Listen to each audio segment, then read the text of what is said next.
I want to discuss my weight problem. I've listened to some of the answers that you've given to other people about weight problem, and it's about how you feel. It's not about actions and all that. And I totally understand it, and I get it. I apply it, and now I'm enjoying more foods, and I'm eating more of the things that I've always starved myself from, but I'm gaining weight. So I'm happier with my body. I appreciate my physical body more now. Would you say you're getting what you expect from the increase in what you are eating? Is it surprising you that you are eating more and gaining weight, or is it pretty much what you thought would happen?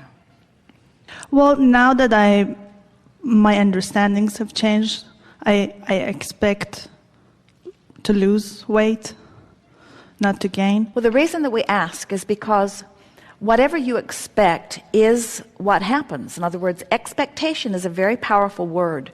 And of course, like every word, people mean different things sometimes when they use the same word. But your expectation is a sort of merging of what you desire or what you think about and what you really believe about it.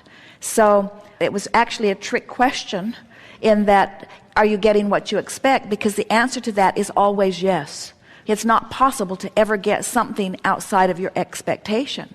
So the key to getting something different is to think about what it is you're wanting and think about what you're getting and try to spend a little more time thinking about what you want and a little less time about what is. You see, most people, you're going to like this, we have not said this in this way before, most people contour and arrive at their expectation based upon what they are observing. So what is has most of their attention, so what is slow to change. And most people come to expect what is, and it's logical, isn't it? You notice it, you collect the data about it, you offer a vibration about it, so it manifests, so you notice it, so it manifests, so you notice it, so it manifests. And that's not a bad thing. It is not a bad thing that there is a platform of expectation from which you are launching into your next creation. We would not ever want to take your ability to observe away from you because it adds to the stability and the continuity of the platform from which you are creating. But when you want change from what is, then it is your job to spend less time what-ising and more time what-ifing.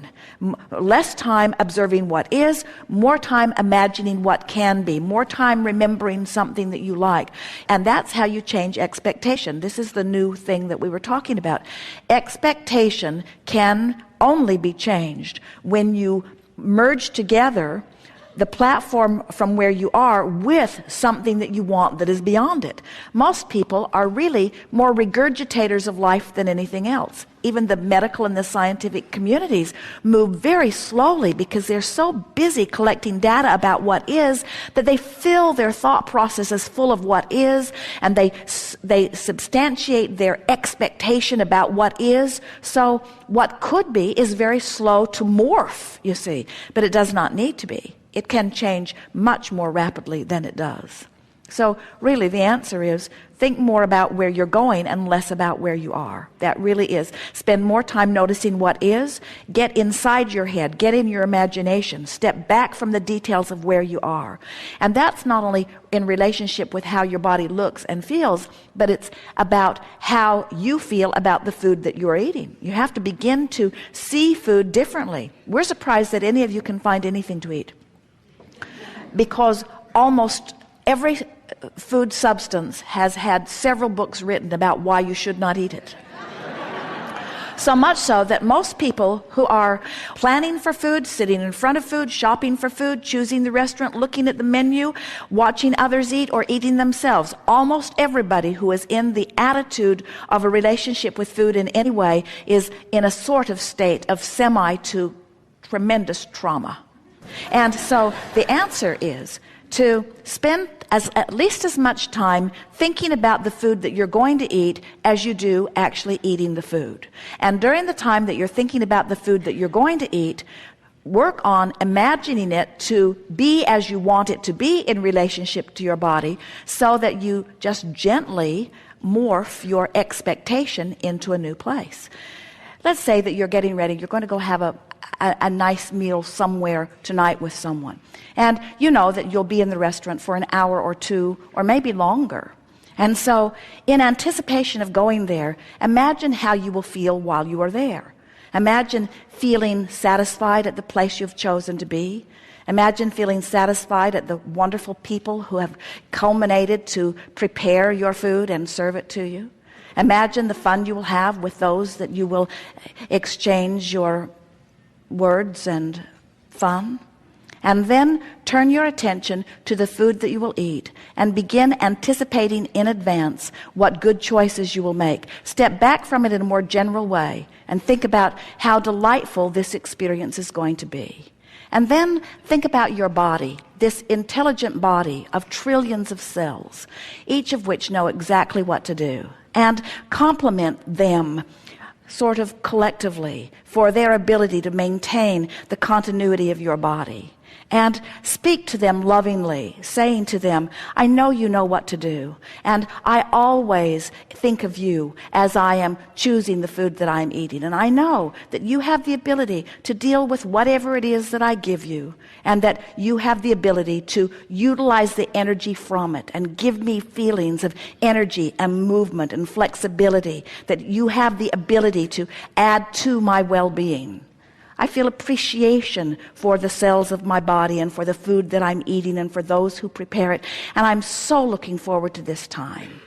And if you can stay in that sort of friendly, loving dialogue for 15 or 20 minutes here and there, you don't have to do it all at once, but as you make the appointment, flow some thought toward it. As you're driving toward it, flow some thought toward it. As you're sitting in the restaurant, flow some thought toward it. In other words, get yourself warmed up. It's what we call vibrational pre-paving. It's thinking about a positive outcome from the action that you're about to take part in.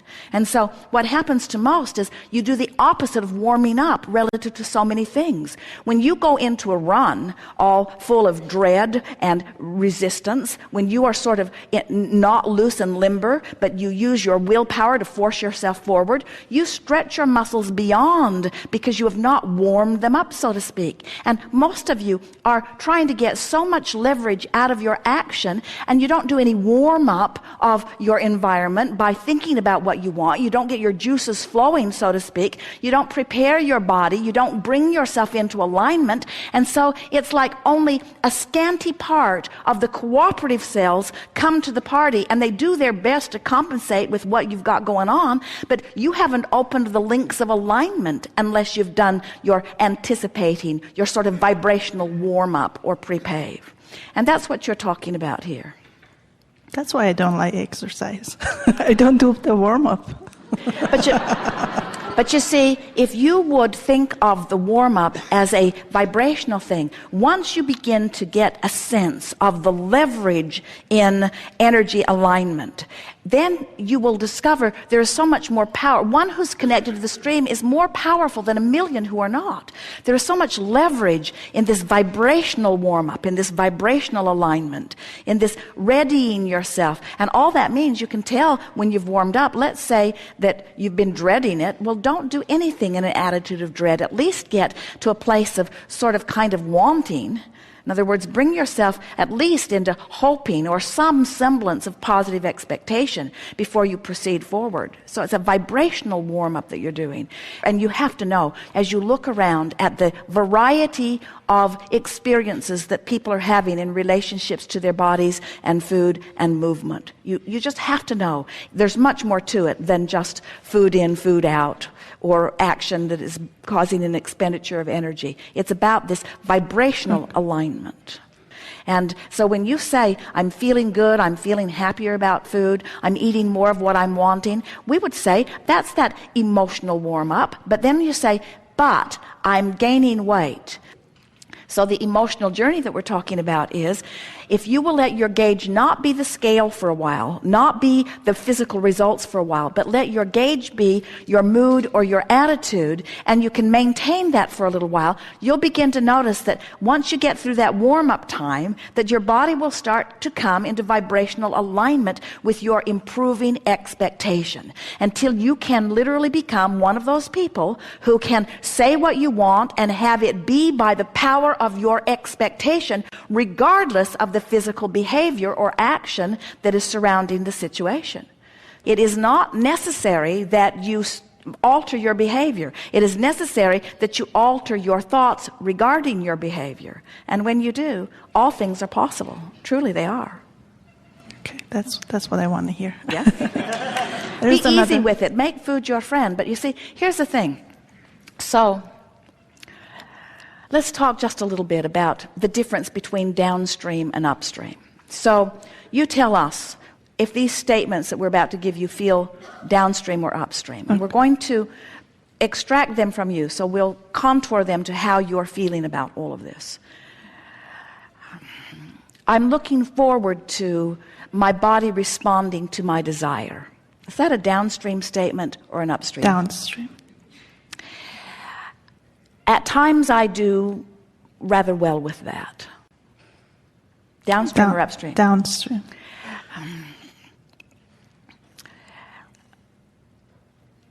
If I really had a handle on this, however, I don't think I would be gaining weight. Is that downstream or upstream? Upstream. Had a little resistance in it, didn't it? It's all right that I'm not getting the immediate manifestation that I seek while I'm finding my vibrational balance. Is that downstream or upstream? I do believe that my body does respond to my thoughts. Downstream or upstream? And I recognize I have a variety of thoughts, but I'm doing better and better at getting them in the direction that pleases me. Downstream or upstream? So now, as we played this game, it was pretty easy to feel which thoughts were helpful, or at least which thoughts were downstream, and which thoughts were upstream. We know you get that. In other words, you've been thinking about positive thoughts for a long time. And you can feel subtle differences even. So now, think about behavior. So now, you want to not only offer words or thoughts that are downstream, you want to offer behavior that feels downstream. So now you're thinking about eating something that you haven't been eating for a long time because you believe that it is not in alignment with the shrinking results that you're reaching for. And now you're getting ready to dive into it. You've decided to just push through and take the action anyway. Is that a downstream action or an upstream action? Upstream. It is, isn't it? In other words, we're not saying to you to stop paying attention to your behavior, because your behavior compounds whatever it is you've got going on vibrationally. We're suggesting that when you warm up with your thoughts and words, that then the behavior is easier to fall into alignment with too, you see, until you can reach the place where you can feel it and really mean it, that diving into that really feels downstream instead of upstream. So the rule of thumb that we would use is, don't take action until you've lined up the energy first. And that's what we mean by spend at least as much time in warming up emotionally, vibrationally, as you do actually participating in the event of partaking of food. And as you begin doing that, you'll get your warm-up done, you'll get your energy lined up, you'll be flowing downstream. And when you're flowing downstream vibrationally, the behavior that used to feel upstream will stop feeling so upstream. And when the behavior that used to feel upstream feels downstream, now the whole of you is in alignment, and that's what that good flowing, fast-moving metabolism is about. In other words, contradictory, I want it, but I want it, but I want it, but, is a body that isn't functioning in the way you really want it to be. But when you've lined up and lined up and lined up and lined up, now the behavior that you're inspired to won't be behavior of deprivation. It will be different behavior because the stream is flowing in a more powerful, less resistant way. Best description we've ever given about that. It is. It is the best.